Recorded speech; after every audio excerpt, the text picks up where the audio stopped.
So oftentimes we have to tell whether or not a relation is a function. And so I have three different ways that we can show relations right here. And we just have to determine whether or not it's a function. So first we have our ordered pairs. When you're given ordered pairs, to tell whether or not this is a function, we need to look at our domain. Domain is all of those x's.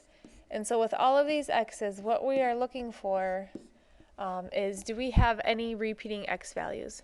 If you have a repeating x value, that means you have, one input matching up with two or more outputs, and that, for a function, you have one input matching up with one output.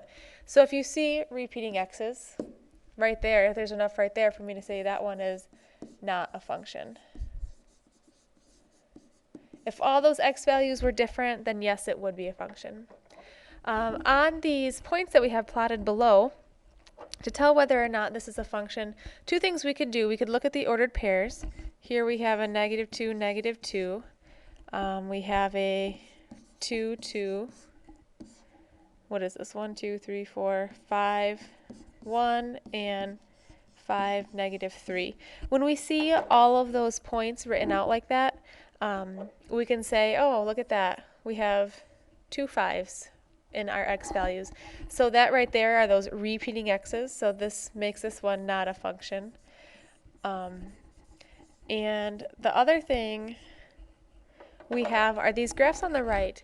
And when we don't have all those points to kind of compare the coordinates to see if we have repeating x's, we can do a vertical line test. So if we take a vertical line like this one, and we move, let's say, from left to right, as long as you're passing through the graph in only one spot, then you have a function. And just keep in mind, the graph is actually just this shape right here. We don't want to get it confused with the x and y axes. There are kind of a lot of lines happening up here.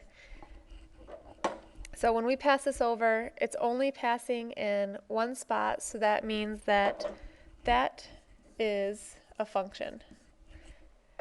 If we move down here, as we pass through, we see immediately, oh, wait a second, we're passing through in two spots, so that's enough to say that it's not a function. So that's using our vertical line test to tell whether or not we have a function if we're just looking at the graph.